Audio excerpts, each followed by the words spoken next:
ओम श्री गणेशाय नमः। जय श्री राधे कृष्ण। आप सभी का आपके अपने YouTube channel BK Mishra project में बहुत बहुत स्वागत है।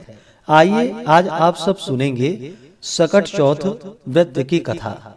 माघ मास कृष्ण पक्ष की चतुर्थी तिथि के दिन सकट चौथ का व्रत किया जाता है। इसे माघी चतुर्थी, सकट चौथ, तिलकुटा चौथ, तिल चौथ, तिल चतुर्थी आदि नामों से जाना जाता है। इस व्रत को धारण करने से सभी प्रकार के दुख और संकट दूर होते हैं, संतान की रक्षा होती है तथा सभी प्रकार के सुख और समृद्धि की प्राप्ति होती है। इस दिन भर निर्जला रहकर के व्रत को धारण किया जाता है और चंद्रोदय के समय में भगवान गणेश जी का साथ में चौथ माता का पूजन किया जाता है और फिर चंद्र देवता को अर्घ्य प्रदान करने के बाद यह व्रत पूर्ण माना जाता है। इस व्रत के प्रभाव से संतान की रक्षा होती है, सभी प्रकार के दुख और संकट दूर होते हैं तथा भगवान गणेश जी की कृपा से सभी प्रकार के सुख और समृद्धि की प्राप्ति होती है। तो आइए सुनते हैं सकट चौथ व्रत की कथा।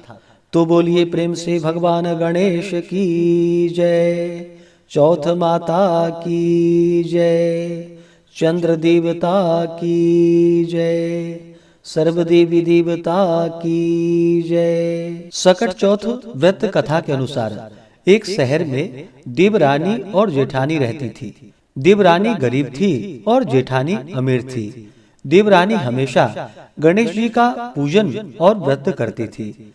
देवरानी का पति जंगल से लकड़ी काटकर बेचता था। देवरानी घर का खर्च चलाने के लिए जेठानी के घर काम करती थी और शाम को बचा हुआ खाना लेकर जाती थी। माघ महीने में गणेश जी का व्रत सकट चौथ का जो कि देवरानी ने रखा, उसके पास पैसे नहीं थे, इसलिए उसने तिल व गुड़ लाकर तिलकुटा बनाया। पूजा करके तिल चौथ की कथा सुनी और जेठानी के यहाँ काम करने चली गई। सोचा शाम को चंद्र देवता को अर्घ्य देकर जेठानी के यहाँ से लाया हुआ खाना और तिलकुटा खाएगी। शाम को जब जेठानी के घर खाना बनाया तो उसके जेठानी का व्रत होने के कारण सभी ने खाना खाने से मना कर दिया। अब देवरानी ने जेठानी से बोला, आप मुझे खाना दे दो जिससे मैं घर जाऊं। और इस पर जेठानी ने कहा कि आज तो किसी ने भी अभी तक खाना नहीं खाया है, तुम्हें कैसे दे दूं? तुम सवेरे ही बचा हुआ खाना ले जाना। देवरानी उदास मन से घर चली आई। देवरानी के घर पर पति बच्चे सब आस लगाए बैठे थे कि आज तो त्योहार है, इसलिए कुछ पकवान आदि खाने को मिलेंगे। लेकिन जब बच्चों को पता चला कि आज तो रोटी भी नहीं मिलेगी तो बच्चे रोने लगे। उसका पति भी बहुत क्रोधित हो गया और कहने लगा कि दिन भर काम करने के बाद भी वह 2 रोटियां नहीं ला सकती। वह बेचारी गणेश जी को याद करती हुई रोते रोते पानी पीकर सो गई। उस दिन सकट माता बुढ़िया माता का रूप धारण कर देवरानी के सपने में आई और कहने लगी, सो रही है या जाग रही है? वह बोली, कुछ सो रहे हैं और कुछ जाग रहे हैं। बुढ़िया माता बोली, भूख लगी है, खाने के लिए कुछ दे दो। देवरानी बोली, क्या दूं? मेरे घर में तो अन्न का एक दाना भी नहीं है। जेठानी बचा हुआ खाना देती थी, आज वो भी नहीं मिला। पूजा का बचा हुआ तिलकुटा छीके में पड़ा है, वही खा लो।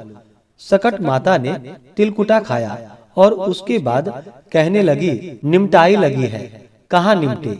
उसने कहा, यह खाली झोपड़ी है, आप कहीं भी जा सकती हो, जहाँ इच्छा हो वहाँ निमट लो। फिर सकट माता बोली, अब कहाँ पूछूं? अब देवरानी को बहुत गुस्सा आया कि उन्हें कब से परेशान किए जा रहा है, सो बोली, मेरी साड़ी में पोंछ लो।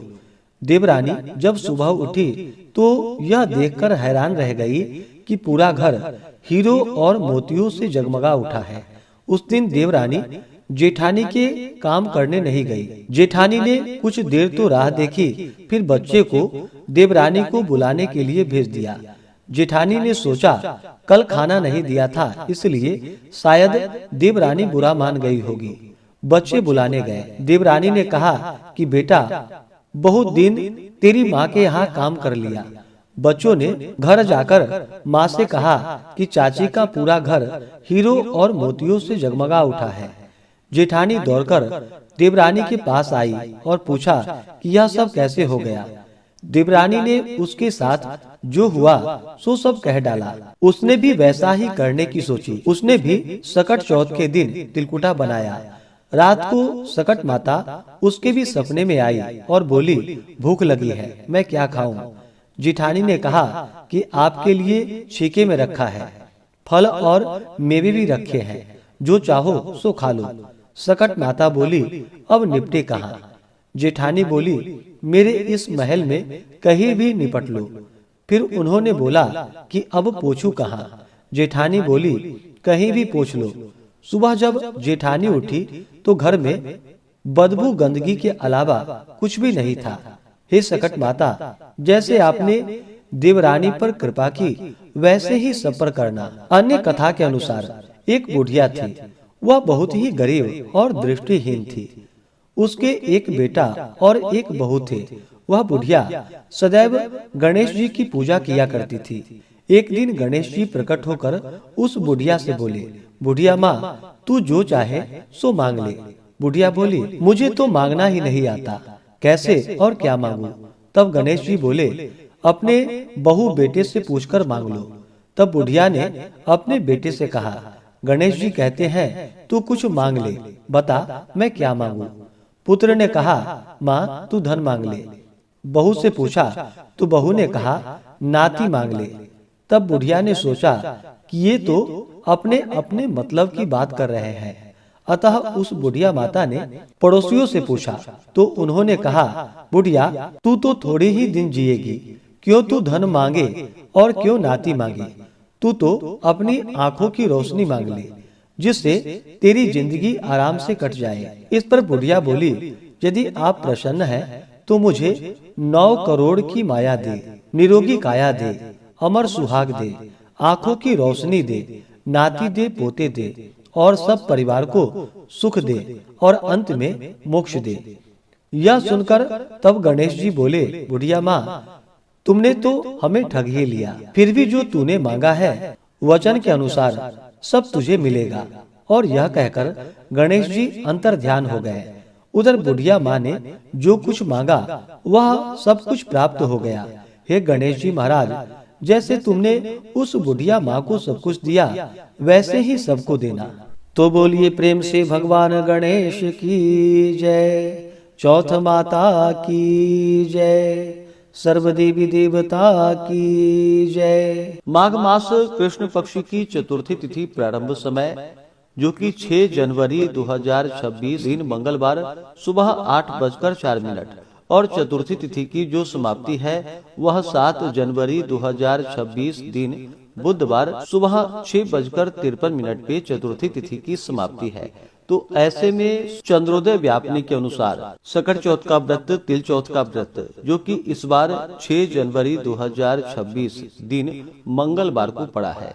जब भी मंगलवार के दिन गणेश चतुर्थी का व्रत पड़ता है तो इसका और भी ज्यादा महत्व बढ़ जाता है और इसे अंगारकी चतुर्थी के नाम से भी जाना जाता है। तो इस बार 6 जनवरी मंगलवार के दिन सकट चौथ का व्रत पड़ रहा है जो कि यह अनंत गुना पुण्य फलदायी है। 6 जनवरी को ब्रह्म मुहूर्त का समय सुबह 5:24 से सुबह 6:19 तक होगा। सूर्योदय का समय सुबह 6:44, सूर्यास्त शाम 5:22 होगा। राहु काल का समय दोपहर 2:43 से शाम 4:03 तक होगा। राहु काल समय के दौरान कोई भी शुभ कार्य या नया कार्य नहीं करना चाहिए, इस बात का ध्यान रखें। प्रातः काल पूजा का शुभ मुहूर्त सुबह 5:52 से सुबह 7:04 तक होगा। शाम को पूजा का शुभ मुहूर्त शाम 5:35 से शाम 6:57 तक होगा। 6 जनवरी को चंद्रोदय का समय, चंद्र दर्शन का जो समय होगा वह समय रात्रि 8:35 होगा। इस दिन पूरे विधि विधान के साथ जो कि दिन भर उपवास रहते हुए व्रत को धारण करना चाहिए, इसे निर्जला धारण करना चाहिए। जो उपवास नहीं रह पाते हैं, जिनका स्वास्थ्य सही ना हो, तो आप एक समय फलाहार ग्रहण करके व्रत को धारण करें। खास करके चंद्रोदय से कुछ पूर्व ही स्नान आदि करके शुद्ध वस्त्र धारण करके भगवान गणेश जी का गंध पुष्प धूप दीप आदि से पूजन करे, अनेक प्रकार के नैवेद्य आदि का भोग लगाए। खास करके इस दिन गुड़ तथा तिल से बने हुए लड्डुओं का भगवान गणेश जी को भोग अवश्य ही लगानी चाहिए। यह अनंत गुना पुण्य फलदायी माना गया है। भगवान को भोग आदि लगा करके जल से आचमनी करवाए। मुख शुद्धि के लिए पान पत्र सुपारी लौंग इलायची के साथ में अर्पित करे, द्रव्य दक्षिणा चढ़ाए, व्रत का कथा श्रवण करे, भगवान गणेश जी के स्तोत्र चालीसा आदि का पाठ या श्रवण करे और फिर चंद्र देवता को कच्चे दूध का या जल का अर्घ्य प्रदान करे, गंध पुष्प धूप दीप आदि से पूजन करे, चंद्र देवता से प्रार्थना करे कि यह व्रत मेरा पूर्ण हो और हमें पुण्य फलों की प्राप्ति हो। इससे भगवान गणेश जी चौथ माता का विशेष कृपा प्राप्त होता है। तो आशा करता हूँ कि यह जानकारी आपको अच्छा लगा हो।